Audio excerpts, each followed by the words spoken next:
નમસ્કાર વિદ્યાર્થી મિત્રો, ગેલેક્સી સ્કૂલ દ્વારા આયોજિત ઓનલાઈન લેક્ચરમાં તમારું સ્વાગત છે. હવે ધોરણ 10 ગણિતમાં છેલ્લું જે આપણું લેક્ચર હતું એની અંદર સ્વાધ્યાય 2.2માં એક્ઝામ્પલ નંબર 1 એ આપણે જોઈ ગયેલા હતા.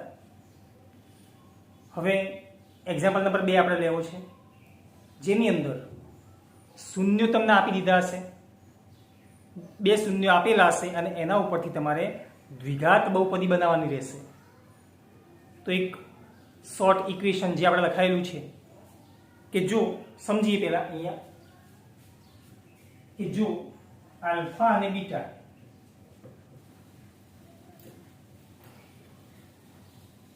બંને કોઈ દ્વિઘાત બહુપદીના શૂન્ય હોય તો એ દ્વિઘાત બહુપદી હંમેશા આ પ્રકારની હોય.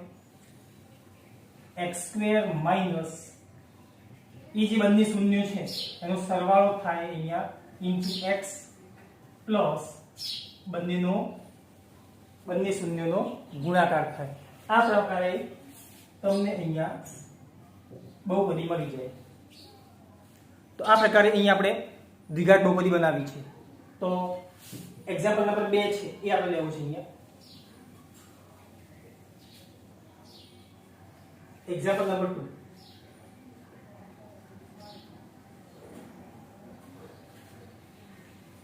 તો નીચે આપેલા જે શૂન્યો છે એના ઉપરથી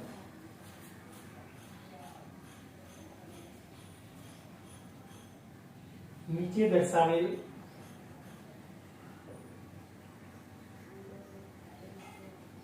સંખ્યાઓ એ કોઈ દ્વિઘાત બહુપદીના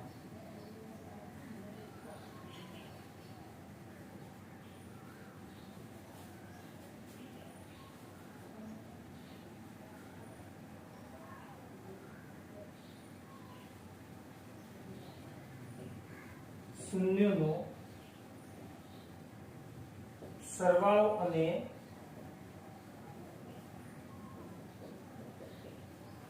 ગુણાકાર હોય તો તે દ્વિઘાત બહુપદી લખો.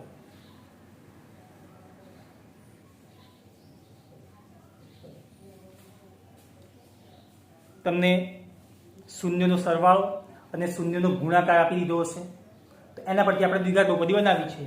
તો પહેલું એક્ઝામ્પલ છે એ પ્રકારે અહીંયા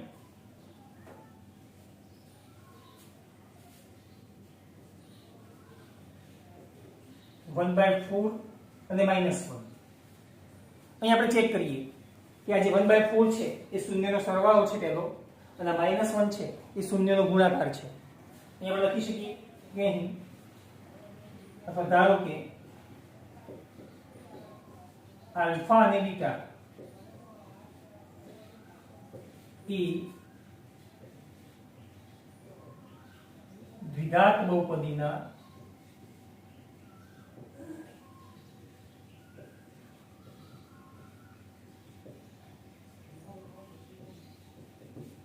બે શૂન્યો હોય તો આ જે છે શૂન્યનો સરવાળો છે, તો alpha plus beta is equal to 1/4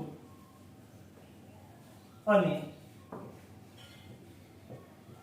બંનેનો ગુણાકાર જે પાછળ આપણને આપેલો છે -1 અને આલ્ફા ઇન્ટુ બીટા બરાબર -1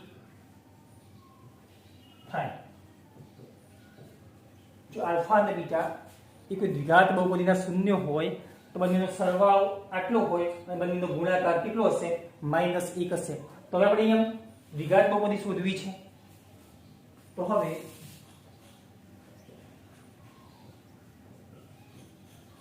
માગેલ દ્વિઘાત બહુપદી ધારો કે p of x છે, તો p of x બરાબર કેટલી હશે? x નો વર્ગ ઓછા બંને શૂન્યનો સરવાળો ઇન્ટુ x અને પ્લસ પાછળ આલ્ફા ઇન્ટુ બીટા બંને શૂન્યનો ગુણાકાર. આ પ્રકારે અહીં આપણને એક દ્વિઘાત બહુપદી મળશે.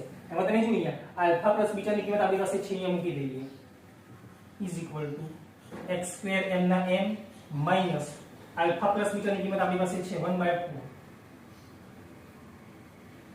ઇન્ટુ x અને પ્લસ આલ્ફા ઇન્ટુ બીટાની કિંમત પણ આપણી પાસે છે માઈનસ 1 સાદું રૂપ આપીએ x સ્ક્વેર m ના m minus x upon 4 plus into minus એટલે માઈનસ 1 થઈ ગયું. અહીંયા ચલો આને જે કઈ ના હોય તો કેટલા હશે 1 હશે. આને જે પણ કેટલા હશે 1 હશે. અને આપણે 4 ના રસા તરીકે લઈ લઈએ. therefore p of x is equal to એ જે 4 છે એને આપણે રસા તરીકે લેવો છે. ચલો 4 ને 1 વડે ભાગી નાખીએ તો 4 એ 4 ને x ના વર્ગ સાથે ગુણીએ અહીંયા તો 4x નો વર્ગ માઈનસ તો અહીંયા માઈનસ 4 ને 4 વડે ભાગી નાખો તો 1 એ 1 ને x સાથે ગુણો તો x માઈનસ તો અહીંયા માઈનસ 4 ને 1 વડે ભાગો તો 4 મળશે એ 4 ને ઉપર અંશમાં 1 સાથે ગુણી નાખો એટલે અહીંયા કેટલા આવશે 4 આવશે. ચલો અહીંયા આપણને લસાની પ્રોસેસ જે કરીને આપણે આપણને આવું સ્ટેપ મળે છે. તમે જોઈ અહીંયા આ 1/4 છે એને આ પ્રમાણે આપણે બહાર લઈ શકીએ. અંદર કેટલા વધે તમારી પાસે 4x નો વર્ગ ઓછા x ઓછા 4 આ જે છે એ p of x છે તમારી. હવે આ જે છે 1/4 એ કોન્સ્ટન્ટ અચળ સંખ્યા છે જેને આપણે k પણ કહી શકીએ. તો આમ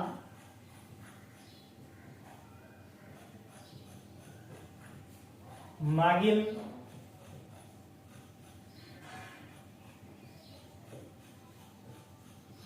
દ્વિઘાત બહુપદી કેવી મળશે તમને? એનું જે વ્યાપક સ્વરૂપ છે એ કેવું હશે?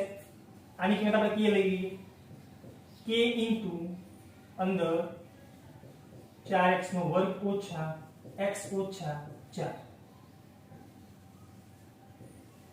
છે. આ પ્રકારે બે શૂન્યનો સરવાળો અને બે શૂન્યનો ગુણાકાર જો આપણને આપી દીધો હોય તો આ પ્રકારે અહીં આપણે દ્વિઘાત બહુપદી મેળવી શકીએ. આ જે છે એ તમારી માગેલી દ્વિઘાત બહુપદી છે. અહીંયા સહગુણક તરીકે ગમે તે હોઈ શકે. તો આ પહેલો એક્ઝામ્પલ છે. હજુ એકાદ આપણે એક્ઝામ્પલ લઈએ.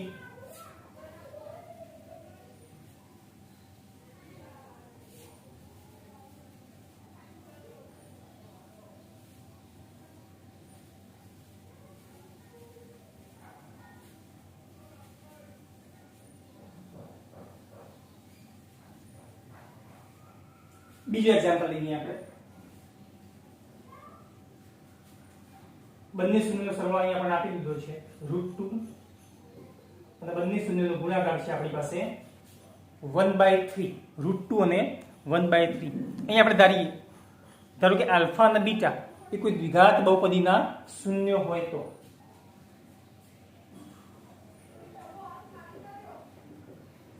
ધારો કે આલ્ફા અને બીટા એ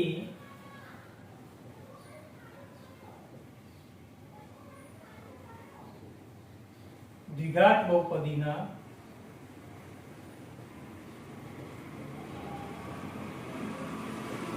શૂન્ય હોય તો પછી આલ્ફા પ્લસ બીટા એ બંને જે શૂન્ય છે એનો સરવાળો આટલો હશે આપણને આપી દીધો છે.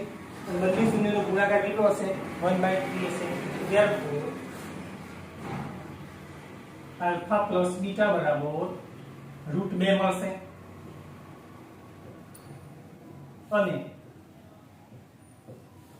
આલ્ફા ઇન્ટુ બીટા બરાબર 1/3 મળશે. બંને શૂન્યોનો સરવાળો અને ગુણાકાર આપણને આપી દીધો છે એટલા માટે અહીંયા આપણે આવું લખી શકીએ આલ્ફા પ્લસ બીટા બરાબર √2 હશે અને આલ્ફા ઇન્ટુ બીટા બરાબર કેટલા હશે 1/3 હશે. હવે આના ઉપરથી આપણે માગેલી જે દ્વિઘાત બહુપદી છે એ મેળવી શકીએ. આપણે સૂત્ર લખાયેલું છે તો એ પ્રકારે. તો હવે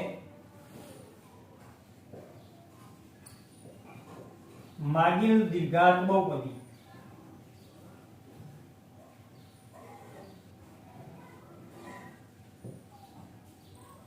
જેને આપણે p of x કહીશું. p of x બરાબર કેટલી હોય?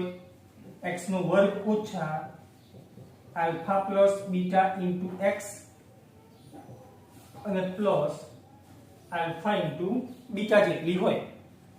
એમાં આલ્ફા પ્લસ બીટાની કિંમત આપણી પાસે છે, અહીંયા મૂકી દઈએ.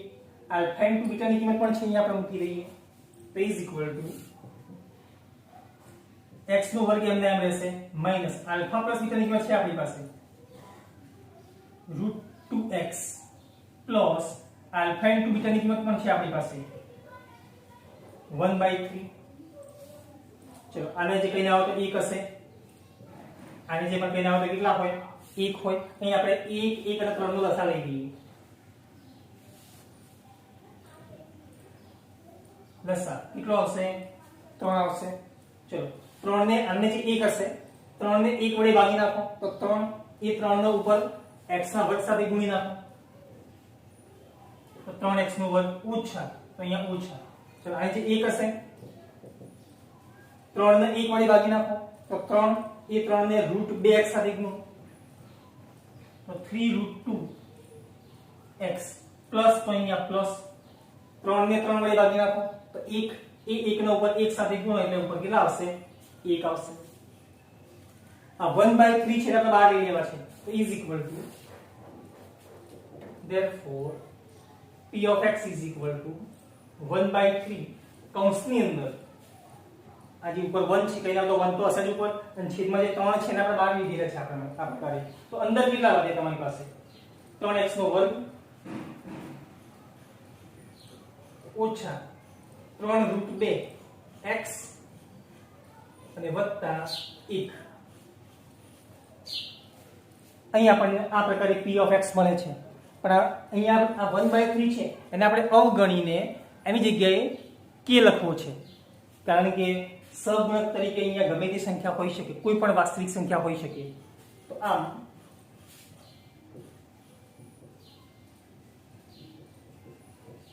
માગીલ દ્વિઘાત બહુપદી કેટલી મળશે તમને? આની જગ્યાએ આપણે k લખી દેવા છે. k ઇન્ટુ અહીંયા 3x² માઈનસ 3√2x પ્લસ 1 જ્યાં k એ વાસ્તવિક સંખ્યા છે.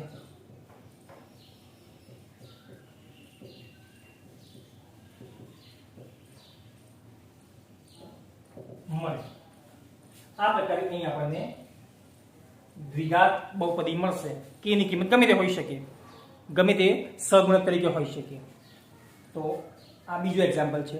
હજુ આપણે એક એક્ઝામ્પલ લેવો છે, બાકીના એક્ઝામ્પલ તમારે પછી હોમવર્કમાં કરવાના રહેશે.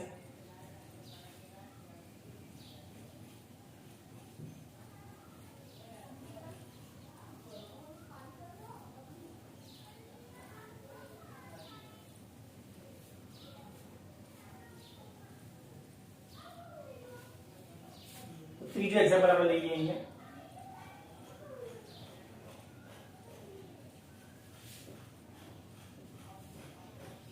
જીરો અને √5. અહીં આપણે શરૂઆત કરવી છે. તો આ જે 0 છે એ બે શૂન્યનો સરવાળો છે, આલ્ફા પ્લસ બીટાની કિંમત છે. √5 એ બે શૂન્યનો ગુણાકાર એટલે કે આલ્ફા ઇન્ટુ બીટાની કિંમત છે. તો અહીંયા આપણે ધારી દઈએ, ધારો કે આલ્ફા અને બીટા, ધારો કે આલ્ફા અને બીટા એ દ્વિઘાત બહુપદીના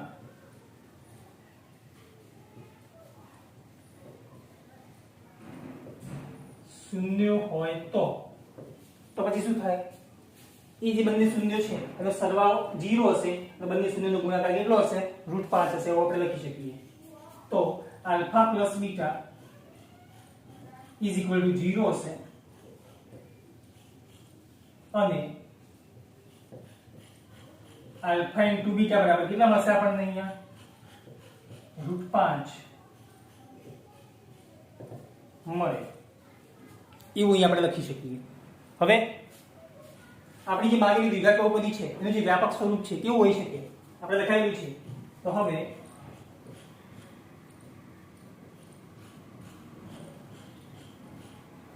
માગેલ દ્વિઘાત બહુપદી જેને આપણે p of x કહીશું. p of x is equal to કેટલા આવશે x નો વર્ગ ઓછા alpha plus beta into x plus alpha into beta જેટલી હોય કોઈ પણ દ્વિઘાત બહુપદી આ સ્વરૂપમાં હોય એમાં alpha plus beta ની કિંમત આપણી પાસે છે 0 અહીંયા મૂકી દઈશું. alpha અને beta ની કિંમત પણ છે આપણી પાસે √5 અહીંયા મૂકી દઈશું. તો is equal to x નો વર્ગ ઓછા આની કિંમત 0 છે 0 into x plus alpha into beta ની કિંમત કેટલી છે આપણી પાસે √5 છે. સારું બાબી આનો ગુણાકાર શું થઈ જશે 0 થઈ જશે -0 પ્લસ √5 વચ્ચે 0 આપણે લખીએ કે ના લખીએ કશો ફરક પડશે નહીં. તો એને આપણે આ પ્રમાણે પણ લખી શકીએ x નો વર્ગ પ્લસ √5 આ જે છે એ માગેલી દ્વિઘાત બહુપદી છે. આની આગળ સહગુણક તરીકે કોઈ પણ વાસ્તવિક સંખ્યા હોઈ શકે. નીચે આપણે લખી શકીએ આમ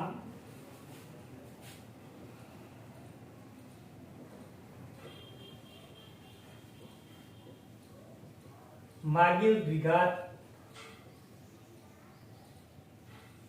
બહુપદી કેટલી હશે k into x નો વર્ગ પ્લસ √5 જ્યાં k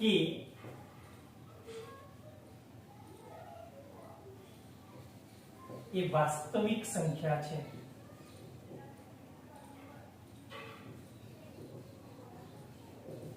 મળે તો તમારી જે માગેલ દ્વિઘાત બહુપદી છે એ આ પ્રકારની તમને મળશે. તો આ પ્રકારે આપણને કોઈ પણ બે શૂન્યનો સરવાળો અને બે શૂન્યનો ગુણાકાર આપેલો હોય તો એના ઉપરથી આપણે આ સૂત્ર મૂકીને એ જે દ્વિઘાત બહુપદી છે કેવી હશે એ નક્કી કરી શકીએ છીએ. હવે એક્ઝામ્પલ નંબર 2 ની અંદર આપણે પહેલો બીજો અને ત્રીજો એવા 3 એક્ઝામ્પલ લઈ લીધા છે ક્રમમાં. 4 5 અને 6 એ તમારે હોમવર્કમાં રહેશે અને બીજું એક ઉદાહરણ નંબર 4 છે એ પણ તમારે હોમવર્કમાં રહેશે. ઉદાહરણ નંબર 5 આપણે લેવાનું નથી તો તમારું હોમવર્ક લખી લો. આજનું જે હોમવર્ક છે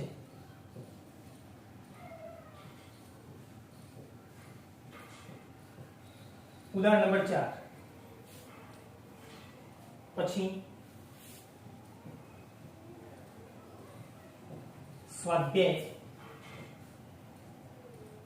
2.2 એમાં એક્ઝામ્પલ નંબર